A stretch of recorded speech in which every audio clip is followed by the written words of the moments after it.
కానీ ఒక భారతీయత అనేటటువంటి దాన్ని జనాల్లో పట్టు అంటే కులము మతం ఇవన్నీ వదిలేసి దాన్ని నింపే ప్రయత్నం ఇన్ని సంవత్సరాల్లో జరిగిందా? ఎందుకంటే జరిగితే ఈరోజు ఈ దేశంలో ఉన్నవాడు పాకిస్తాన్ భారత్ పైన క్రికెట్ మ్యాచ్లో గెలిస్తే పాకిస్తాన్ జిందాబాద్ అనే మాటలు రావు, బట్ స్టిల్ వస్తున్నాయి. ఎందుకు జరగలేదు అంటే అమ్మోక మనం ప్రతిదానికి తొందరగా కూడా స్పందించక్కర్లేదు. ఏదో ఉంటుంది రకరకాలుగా. మనం ఇంత 140 కోట్ల దేశంలో రకరకాల భావాలు వస్తాయి. కానీ మనం ఒకటి గుర్తించాలి, ఒక సంస్కృతిగా భారతదేశం కొన్ని వేల సంవత్సరాలుగా ఏకంగా ఉన్నది. అలాగే మన రామాయణ భారతాలు కానీ మన ఇతిహాసాలు కానీ లేకపోతే మన గురించి మనకు ఒక సాంప్రదాయం కానీ మన సెల్ఫ్ ఇమేజ్ కానీ దేశంలో కాశ్మీర్ నుంచి కన్యాకుమారి దాకా గౌహతి నుంచి గంగానగర్ దాకా దాదాపు ఒకటే భావాలతో ఉన్నాం. కానీ ఒక దేశం అన్న భావన మనకు లేదు. ఎందుకంటే రాజకీయంగా ఒక దేశంగా చాలా అశోకుడి కాలంలో దక్షిణాదిన కొంత భాగం మినహాయిస్తే దేశం అంతా ఉంది. కానీ ఆ రోజుల్లో రాజ్యం ఏమిటి, ఎక్కడుందో రాజధాని ఎక్కడుందో ఎవరికి తెలియదు. ఎవరు ఎంతమంది వెళ్ళేవాళ్ళు ఎక్కడికైనా కూడా కాగితం మీద ఒకే రాజ్యంగా ఉన్నాం. అట్లాగే బ్రిటిష్ కాలంలో మళ్ళీ ఒకే రాజ్యంగా ఉన్నాం. అప్పటికి కూడా 550 సంస్థానాలు ఉన్నా కూడా. అలాంటిది ఖచ్చితంగా స్వతంత్ర పోరాట కాలంలో కానీ ఆ తర్వాత కానీ మనం అంతా ఒక దేశం అన్న భావన చాలా పెరిగింది, బలపడింది. ఈవేళ నాకు ఏమాత్రం అనుమానం లేదు, భారతదేశంలో ఉంటాయి ఈ కులాలు, మతాలు, వర్గాలు, ప్రాంతాలు, రాజకీయం ఇవన్నీ ఉంటాయి. కానీ అత్యధికులు మనందరం కూడా భారతీయులు, మనకు ఉమ్మడి భవిష్యత్తు ఉన్నది అన్న స్పృహ ఉన్నది. అయితే ఆ స్పృహని పెంచేది బదులు కులాన్ని ప్రాతిపదికగా చేసుకుని కొన్ని సందర్భాల్లో మతాన్ని ప్రాతిపదికగా చేసుకుని విభజించే ప్రయత్నం కూడా జరిగింది. ఎందుకు జరిగిందంటే అధికార కేంద్రీకరణ వల్ల. దాన్ని కూడా మూలం అర్థం చేసుకోవాలి. ఎప్పుడు అధికారం కేంద్రీకృతం అయితే ఏమవుతుందంటే నేను వేసే ఓటుకి నా బతుక్కి మధ్య సంబంధం నాకు అర్థం కాదు. ఇప్పుడు నేను ఇక్కడ అపార్ట్మెంట్లో ఉన్నాను, ప్రతి నెల మేము డబ్బులు కడుతున్నాం, మెయింటెనెన్స్ ఫీ. డబ్బులు కట్టినప్పుడు ఏం ఆశిస్తున్నాం? ఆ మెయింటెనెన్స్ ఎందుకు కట్టాము?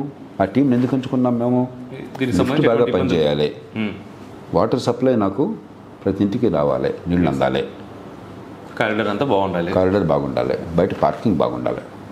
వీటిలో ఏది బాగోకపోయినా వెంటనే నేను ఫోన్ చేసి అడుగుతాను, ఏంటయ్యా మరి డబ్బులు కట్టాం కదా, మరి లిఫ్ట్ పని చేయట్లేదు ఏంటి అని చెప్పాను.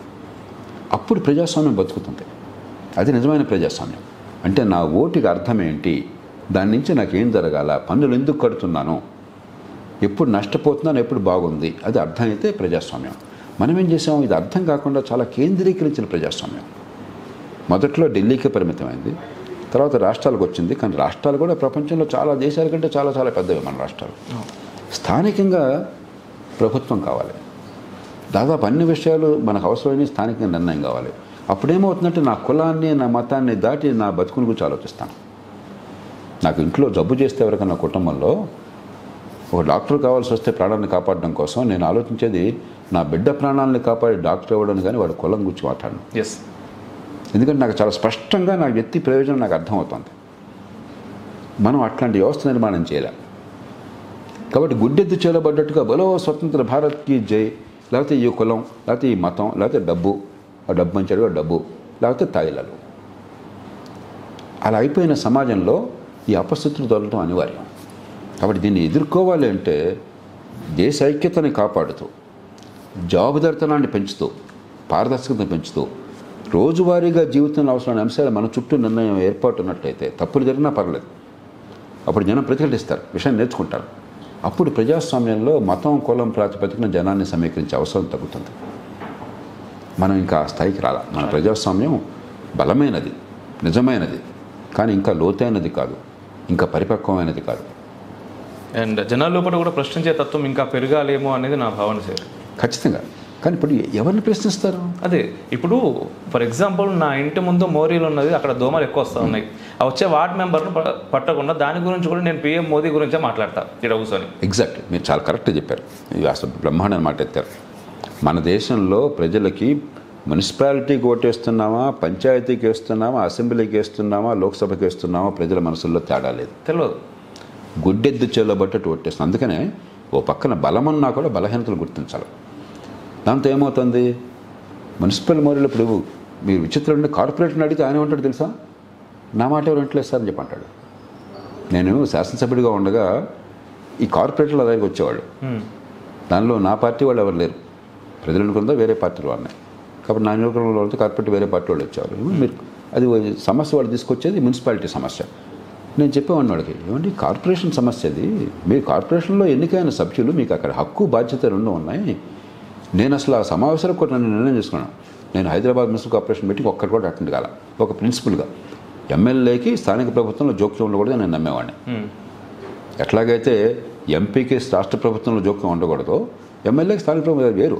దాని వాళ్ళ పనులు ఇచ్చారు, వాళ్ళ బాధ్యతలు ఇచ్చారు, వాళ్ళకి బడ్జెట్ ఉన్నది, వాళ్ళకి ఎన్నికైన ప్రతినిధులు ఉన్నారు.